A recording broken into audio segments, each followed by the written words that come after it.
For Juan Carlos, what scene moved you the most while filming? And how did this film change your perspective on saying goodbye or moving on in terms of your relationship with your family? Hala, hindi kasi feeling ko, di ko rin pwede i-spoil, no? Oo, bawal. Talk to my lawyer na lang po. Ay, grabe. Opo. Pero how did it change daw? How did this film change your perspective? We did this particular scene. Okay, sige. We did this particular scene, magkakasama kaming lahat. Maybe sa may bandang, medyo papalapit to sa dulo ng pelikula. So medyo, okay, doon na tayo. I'm not sure if it really particularly changed anything, the whole concept of saying goodbye, because I don't think anybody wants to say goodbye.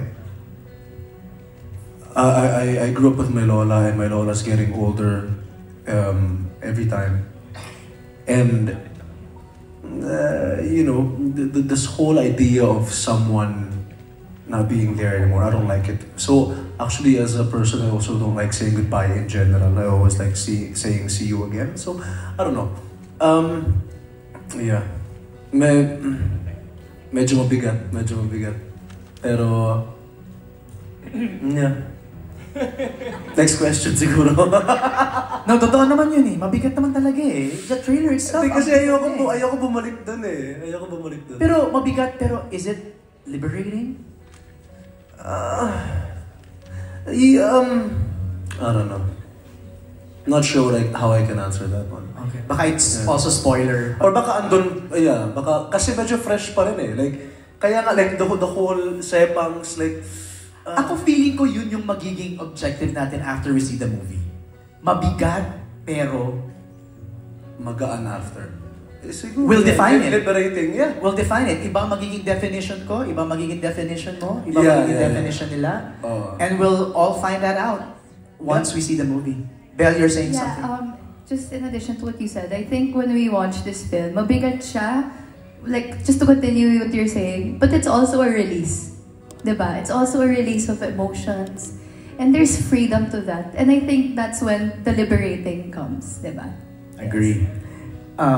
Next, we have Carl June Canonoy of Kapatid Insider.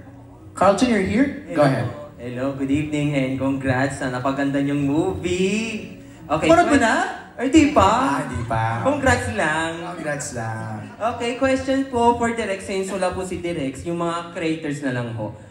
What message or theme does Meet, Greet, and Buy want to leave with the audience? How does this want to leave with the audience? Yes. Siguro, very short lang para at least hindi ma-spoil yung pelikula din na gusto naming masabi dito is love like there is no tomorrow because tomorrow is never promised. So, cherish our moments with our loved ones. Siguro yun po. May gusto ko yung itagdag yung sa isang creator po. Jumbo. Siguro, ang pagmamahal sa isang pamilya ay walang katapusan. Yun po yung pwede ko ma-share ngayon. Kasi panoorin na lang po natin sa November 12 sa Sinehan. Okay, thank you po. And next question for Belle. Very showbiz si Jumbo. Sumo-showbiz na, Miss Zell, no? Mas mga artista yung sagot ko, Jumbo. Artista Natakot yarn? siya mag-spoil. Oo. Artista na si Jumbo. Okay, thank you. Maraming... Meron pa po. Go ahead. Kay Belle naman po. Opo. How does this film differ from the usual family dramas we've seen before? Okay, actually, this film, it talks about so many topics. Every family is distinct, I would say. Bawat pamilya ay may istorya. And specifically, this story talks about mama. And I think that's what differs it. It's our relationship with mama, it's our relationship with our siblings, and also adding to that, ang dynamic kasi ng characters namin, sobrang daming layers. But when you say it, it's such a beautiful picture to say. And that's what differentiates this film from other family movies. Maricel, kung meron po kayong comment. Okay ka na doon? Okay na po, okay na po. Alright, maraming salamat, Carl Jun.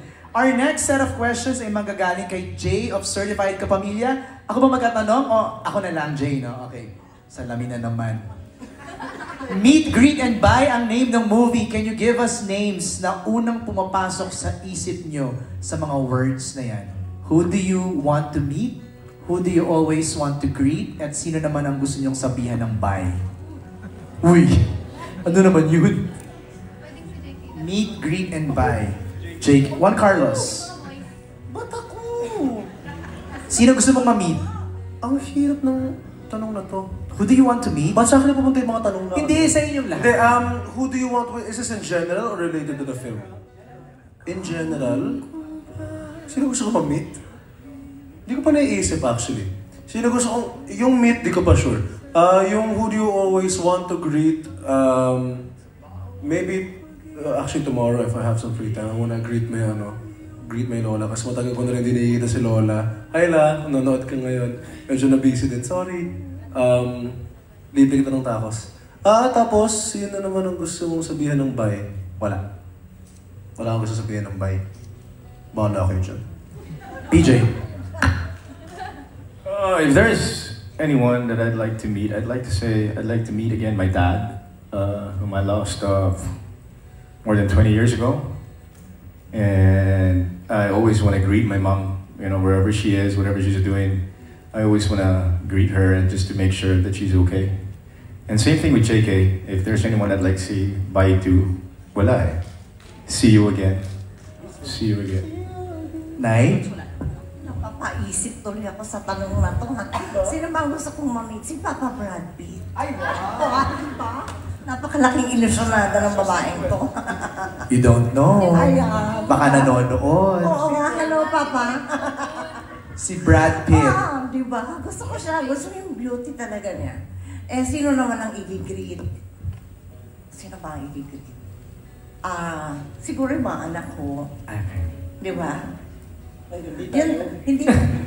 Maybe dalawa muna bago naging ako. Hindi ba?